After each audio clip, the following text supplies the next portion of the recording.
썸네일이 너무 자극적인가요? 근데 실제로 우리나라가 점점 망해가거나 적어도 침체를 거쳐 국력이 중진국 수준 이하로 떨어질 가능성이 농후합니다.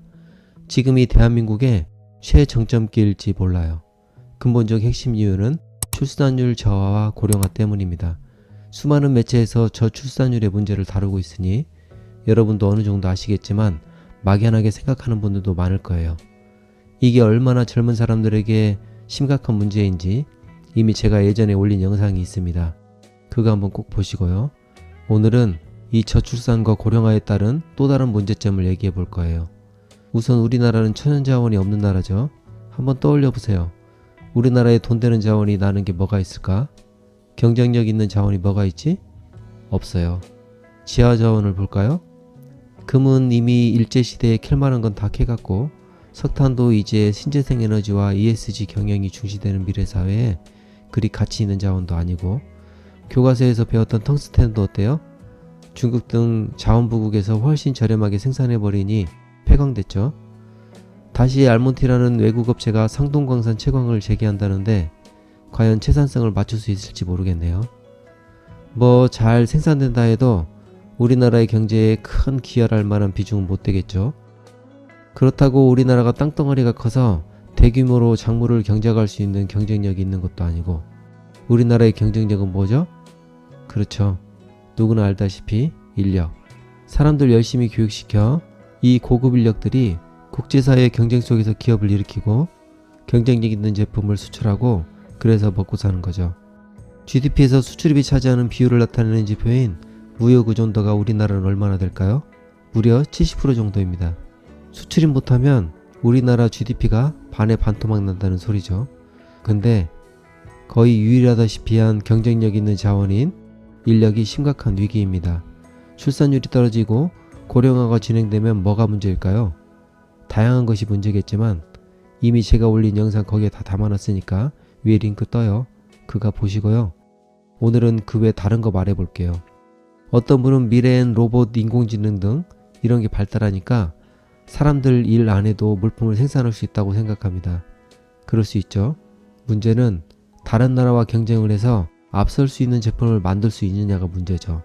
기술이 우리의 기대만큼 빨리 발전할 수 있을지 모르는 거니까 우선 노동인력 감소도 문제지만 가장 큰 문제는 번뜩이는 아이디어와 창의성, 진취적이고 도전적인 정신이 약해진다는 데 있습니다.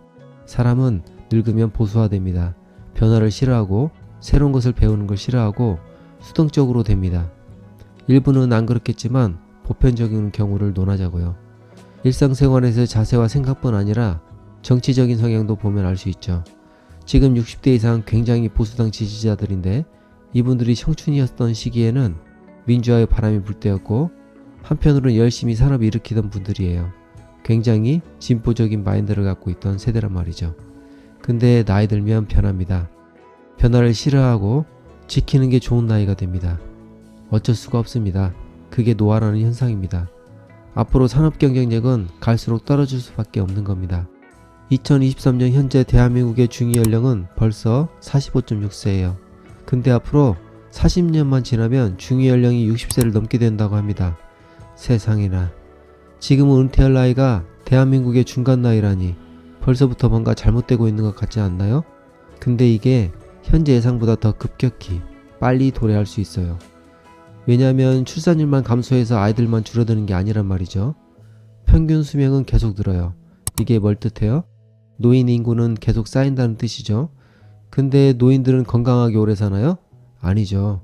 잔병도 생기고 가끔 큰 병도 생기죠. 몸을 오랫동안 써서 고쳐가면서 살아야 됩니다. 이게 오늘 얘기할 핵심입니다. 노인 장기요양보험 지출이 급격히 늘고 있다고 합니다. 이게 뭐죠? 대한민국에서 소득 있는 자는 누구나 내는 보험료죠. 모르는 분도 은근 있어요. 건강보험료에 포함되어 한꺼번에 내기 때문이죠. 이 재원을 바탕으로 고령이나 노인성 질병 등으로 혼자서 생활하기 어려운 분들에게 신체활동이나 가사 지원을 해줍니다. 노인의료복지시설에 입소, 교육, 훈련을 제공하고 요양보호사를 지원해주고 뭐 그런 겁니다. 근데 이 비용으로 2023년에 14조 5천억이 소요될 것이라고 합니다. 2022년보다는 2조가 많은 거고요. 최근 5년간 연평균 16.3%씩 증가했다고 합니다. 현행 보험료율 인상 수준을 유지할 경우 장기 요양보험 재정 수지는 2026년부터 구조적 적자에 빠져 2031년이면 그동안 쌓았던 누적 준비금이 완전히 소진될 것이라고 전망된답니다. 그때부터 매년 걷어들이는 세금으로 그때그때 계속 메꿔야 될 수도 있어요.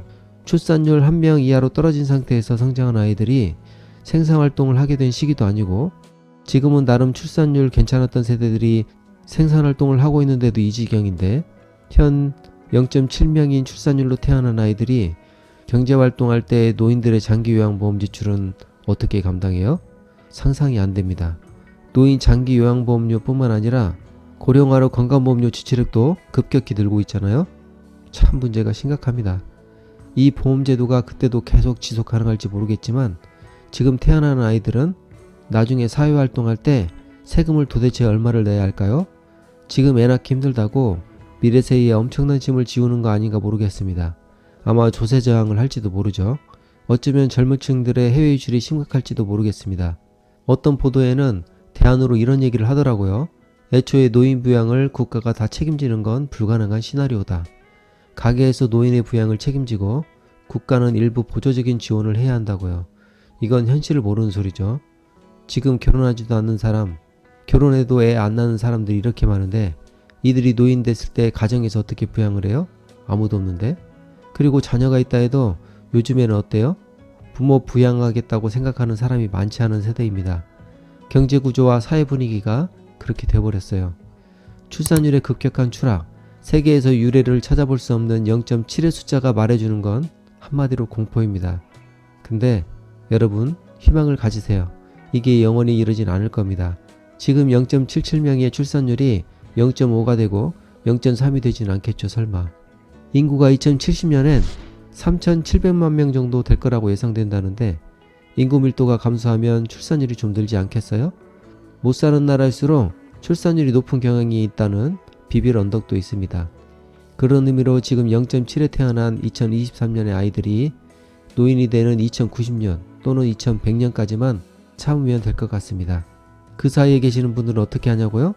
노인이 됐을 때 국가나 누군가 지원해 주겠지 라는 안일한 생각을 가지면 안 돼요.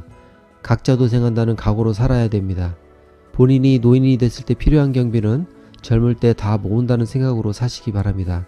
아니면 노인이 되었을 때 생각보다 더 고통스러울 수 있어요. 그때 되면 세수가 부족한 정부도 힘들고 생산 가능 인구가 부족한 가게도 힘들고 기업이 세수를 충당해 줄 거라고요?